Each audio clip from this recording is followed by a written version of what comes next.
You are not broken. All you need is a plan. In this video, I'm going to give you 7 simple steps that you can use to get your life together and finally feel in control again. Let's get into it. The first step that you need to take in order to get your life together is to actually run an audit on the current state of your life. What is the actual state of your life? Because if you don't know what the problem exactly is, then you can't start talking about the solution, right? So what habits are contributing to the current state of your life? And what are those routines that you find yourself always engaging in? Answer those questions in every area of your life. Relationships, finances, spirituality, every area of your life. Keep an inventory of those things, because awareness is the first step. The next thing for you to do is ask yourself, what exactly do you want? Now, you've already found out the things that you don't want, the current state of your life that you are not proud of. But ask yourself, what exactly do I want? What kind of life do I want to live? After asking yourself those questions, the questions will help you to set your actual goals. If you have not set a goal, then you can't have a plan. You are probably just wasting your time, and you will not be able to keep yourself accountable, because there's no place you're actually going to. So after you found out what is wrong, you ask yourself, what is right? What do I want? What's the kind of life, the kind of brand, the kind of discipline, the kind of personality, the kind of relationship, the kind of spirituality that I want to have? Now to the next step. You need to set your priorities. This is different from setting goals in different areas of your life. Setting your goals means that this is the kind of results that you want to have. But after setting your goals, you need to ask yourself, what are your priorities? And you need to put them in order. There are things that are important but are not urgent. There are not things that you have to just sort out right now. Now, depending on the situation that you are going through, there are things that you just need to sort right now. Ask yourself, what are those things? There are some things that can wait. There are some things that are more important because they affect every area of your life. For example, discipline. If you have a character or a habit of discipline, then it affects every area of your life. It doesn't really matter where you build the discipline in. It just flows to how you do every other thing that you do. So ask yourself, what is the most important thing, or what are the most important things in their right order that you're concerned about? So you need to set your priorities. Step 4 is to build a daily routine. The reason why I'm saying this is because one of the greatest resources that everybody has in order to do anything that you want to do is time. In fact, that's a resource that everybody has. Everybody has time. It depends on how you are spending it and what you use it to do. So you need to ask yourself, what is my routine? Daily routine, weekly routine, probably monthly routine also. What are those things that I want to do every day, every week, every month?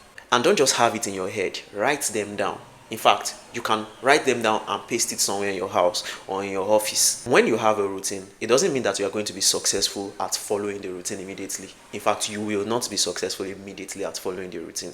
I'm telling you so that you are not going to be disappointed. But the first thing that having a routine is going to do to you is that it's going to expose the fact that you've been wasting time. But after it exposes you, then you can start knowing how better to manage your time and how to make the most out of your time. Step 5 is fix your energy. Something that many people don't know is that energy is finite. You don't have unlimited energy. As much as time is a resource, and it's a resource that everybody has, energy is also a resource that is limited. Physical energy, also mental energy. For example, if you are like most people that sleep at night, when you wake up and you are at the peak of your energy, you don't want to spend your time scrolling on your phone. You want to spend that morning doing more meaningful work. And when your energy reduces maybe towards evening, then you can do less meaningful work, if you understand what I'm saying. But also talking about energy, we need to talk about sleep. You need to sleep and sleep right. You can use sleep trackers. Try to get a silent room. Try to turn off the lights, because you need a good amount of sleep and good quality of sleep. Those two are not the same thing. Talking about energy also, we need to talk about food. You need to eat, but also you need to know what to eat and when to eat. I'm not a nutritionist, so I may not be able to give you the best answer, but you need to be careful about what you eat. There are some things that you eat that can make you slow and not able to walk. Those kind of meals, you should avoid them when you actually want to walk. Step 6, take control of your finances. Ask yourself, what are the bad financial habits that you have? You spend money on things that you're not supposed to spend money on. Now, that happens to everybody sometimes, but there are people that go overboard with it. Inculcate habits like always having a budget and always accounting for everything you spend money on. There are too many times you hear people saying that, I don't know what I used my money for. The thing just finished. Like, nobody stole it from you, right? It is because you don't have a habit of, first of all, budgeting before the money comes and say, this is what I want to use money for. But also keeping a record of the things that you use money for. Don't forget, it is when you measure something that you can manage something. You also need to consider savings and also investments. But more importantly, you need to think about what exactly you are doing to make more money for yourself. The final step I'm going to be giving you in this video is commit to weekly reviews. At the end of the week, whenever the end of the week is to you, maybe Saturday or Sunday, always go over the week and score yourself. How well have you done throughout the week? What progress have you made, and what are those things that you want to correct next week? What's your plan for the week? Always ask yourself that question, and it helps you to go into the new week knowing exactly what you're supposed to do. You're not going to spend Monday morning thinking about your direction for the week.